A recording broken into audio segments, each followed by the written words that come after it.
Bill के अंदर बैठा चूहा, चिंटू चूहा जो था बहुत परेशान था क्योंकि डाइनिंग टेबल के ऊपर रखा हुआ पनीर का टुकड़ा उसको खाने की इच्छा थी और बिल्ली मौसी नीचे उसको घेर के पूरी तरीके से बैठी हुई थी।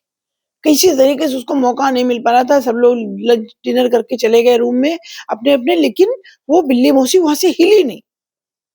वो तो खा चुकी थी, सब लोगों ने उसको दिया, वो अपना आराम से खा के बैठी हुई थी और चूहा महाराज जो थे, अंदर से झाँक-झाँक के देख रहे थे, ये थोड़ी देर के लिए हट जाएगी, क्या हटेगी नहीं? हट जाए तो मैं भी खा लूँ। बिल्ली ने कहा, मैं हटने वाली यहाँ से नहीं हूँ, मैं यहीं बैठी हूँ, देखती हूँ आज तुम कैसे खाते हो बाहर आकर। चूहे ने कहा, ठीक है बिल्ली मौसी, अब मैं तो कुछ कर नहीं सकता, क्या करूँ? मैं नहीं भूखा ही सो जाऊँगा, अगर तुम्हारी ये इच्छा। बिल्ली ने कहा, नहीं भूखा सो ही जाओ, तुम आओ बाहर, मैं तुम्हें खाऊँगी, मेरा पेट तो तभी भरेगा जब मैं तुमको खा लूँगी।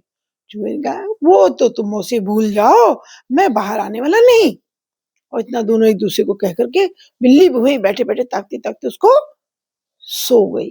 चूहे को लगा कि जब सो गई तो उसके नाक की सांसों की आवाज़ से पता लग जाता है ना, तो उसने क्या किया, प्लान तो बना ही लिया था उसने कि मुझे क्या करना है। वो बिल से निकला और टॉवेल पे चढ़ गया। जो स्टैंड में टॉवेल लगी थी, कपड़ा सुखाने वाला स्टैंड वहीं रखा था, उस पर टॉवेल था जिसका सिरा जो था नीचे करीब-करीब ज़मीन पर टच कर रहा था। वो उस पर लटक गया और पहाड़ जैसे पर्वतारोही पहाड़ चढ़ते ना, ऐसे करके एकदम फटाफट चढ़ करके और सीधा डाइनिंग टेबल पे पहुँच गया। उसने पनीर का टुकड़ा मुँह में दबाया और भागा। जैसे ही भागा तो उसकी पूँछ तो देखिए ना, मोटी-मोटी लंबी-सी होती है, तो वो लो पूँछ जो थी वो लगी चम्मच में जाकर के। चम्मच जो रखा था डाइनिंग टेबल पर वो नीचे बड़ी तेज़ आवाज़ के साथ में गिरा, क्योंकि तेज़ आवाज़ इसलिए क्योंकि सन्नाटा था, सब सो चुके थे।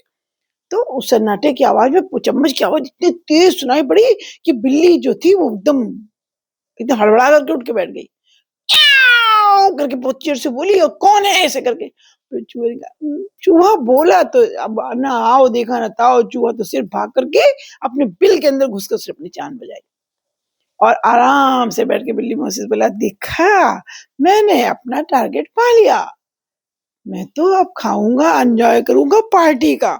और बिल्ली पूरे गुस्से में पूरा जो है बिल जो है कूदने में लगी पड़ी हुई थी, लेकिन उसको समझ नहीं आ रहा था कि कैसे मैं चूहे को पकड़ लूं। तो देखा आपने, थोड़ी-सी होशियारी, थोड़ी-सी चालाकी, अगर अपने काम को करने के लिए हम करते हैं तो उसमें कोई बुराई नहीं है, ठीक है?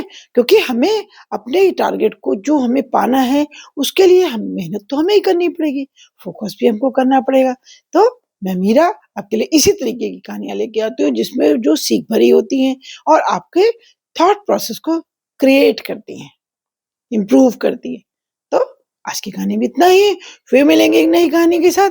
इसी तरीके से हमारे टारगेट एग्ज़ाम का होता है, तो हमें पूरा अपना कोर्स कंप्लीट तो हमें ही करना होता है, दूसरा तो कोई नहीं करेगा, ठीक है ना?